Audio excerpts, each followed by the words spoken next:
ہماری عقل میں نہیں آتی.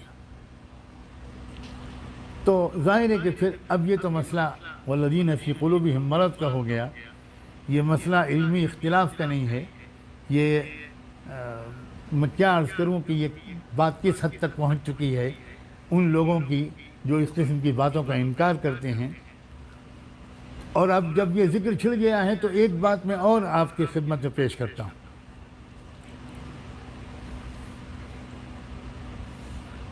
قرآن کے بیان کے مطابق عیسیٰ علیہ السلام ہماری اس دنیا میں نہیں ہے بلکہ وہ عالم سماوات ہے، اور وہاں کھانے پینے کی اور اس قسم کی اور ضروریات کا کوئی تقاضا نہیں ہوتا. اگرچہ عیسیٰ علیہ السلام انسان ہیں، لیکن ان کی پیدائش اللہ تعالیٰ کے خاص کلمے سے اس کے فرشتے روح القدس کے توسط سے ہوئی تھی. اس لیے وہ جب تک ہماری انسانی دنیا میں رہے تب تک تو یہاں کے قوانین ان پر لاگو رہے. وہ کھاتے پیتے بھی تھے. وَأُمُّهُ صِدِّيقَةٌ مَا لِهَذَا الرَّسُولِ يَأْكُلُ الطَّعَامَ وَيَمْشِي فِي الْأَسْوَاقِ وَأُمُّهُ صِدِّيقَةٌ كَانَا يَأْكُلَانِ الطَّعَامَ. ان کی ماں بھی کھانا کھاتی تھی. لیکن یاد رکھیں کہ جب وہ آسمانوں میں ہیں تو وہاں پر ان کو جو وجود بخشا گیا ہے وہاں ان کو ان چیزوں کی ضرورت نہیں ہے. شیخ الاسلام ابن تیمیہ رحمۃ اللہ علیہ نے بڑے صاف لفظوں میں اپنی مشہور کتاب الجواب الصحیح لمن بدل دین المسیح میں انہوں نے لکھا ہے کہ فلیست حالہ کحالت اہل الارض فی الاکل والشرب واللباس والنوم والغائط والبول ونحو ذلک.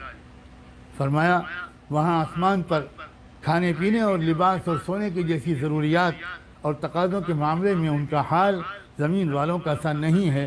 وہاں وہ فرشتوں کی طرح ان چیزوں سے بالکل بے نیاز ہیں.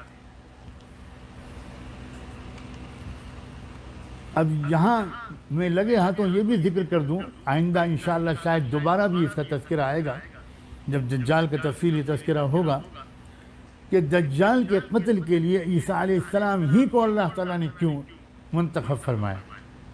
شاید اس میں بہت بڑے دقیق اشارات ہیں. دجال کی جو تفصیلات آپ سنیں گے تو اس کے بعد آپ کی سمجھ میں پوری طرح آ جائے گا کہ سائنس اور ٹیکنالوجی کی جو آخری درجے کی جو ایجادات ہوں گی اس کا استعمال کر رہا ہے یہ دجال پردے کے پیچھے سے بھی، اور اسی کا استعمال کرے گا یہ دجال سامنے آنے کے بعد. یہ اسی سائنس اور ٹیکنالوجی کا نقطہ عروج ہوگا. آخری جو عروج معراج ہو سکتی ہے سائنس اور ٹیکنالوجی کی. آپ انشاءاللہ دجال کے تفصیلی تذکرے میں ان باتوں کو سنیں گے. تو اللہ تعالیٰ نے مادی طاقت کے آخری جو عروج ہے، جس کے پاس مادی طاقت انسانی تاریخ میں سب سے زیادہ ہوگی، انتہائی سوفسٹیکیٹڈ ٹیکنالوجی اس کے پاس ہوگی، اس کے خاتمے کے لیے اللہ نے اپنے اس بندے کو منتخب کیا ہے جس نے کبھی زندگی میں ایک تلوار بھی نہیں چلائی، جس نے کبھی ہماری اصطلاح کے مطابق کوئی جہاد نہیں کیا، جس نے کبھی کسی فوج کی قیادت نہیں کی، جو سر تاپا روحانی شخصیت ہے اور عجیب غریب روحانی طاقت اور تاثیر ان کے پاس تھی. آپ سن چکے کہ وہ مردوں کو زندہ کر دیتے تھے، وہ مٹی کا پتلا بناتے تھے اور اس پر دم کرتے تھے، وہ زندہ پرندہ بن کے اڑ جاتا تھا. وہ بیماروں پر دم کرتے تھے اور اندھوں کے آنکھوں میں روشنی آ جاتی تھی. عجیب روحانی تاثیر، عجیب روحانی طاقت. اس روحانی طاقت کو اللہ تعالیٰ نے روک کے رکھا ہے، شاید یہ سبق سکھانے کے لیے کہ مادیت کا مقابلہ تم صرف مادیت سے نہیں کر سکتے. تم کو مادیت اور سائنس اور ٹیکنالوجی کے مقابلے کے لیے بہت زیادہ توجہ اپنی روحانی طاقت کے مضبوط کرنے میں لگانا چاہیے. اور روحانی طاقت مضبوط ہوتی ہے تقوی سے، تعلق مع اللہ سے، گناہوں سے بچنے سے، کثرت ذکر سے، خلوت اور تنہائی کے اہتمام سے، صالحین کی صحبت سے.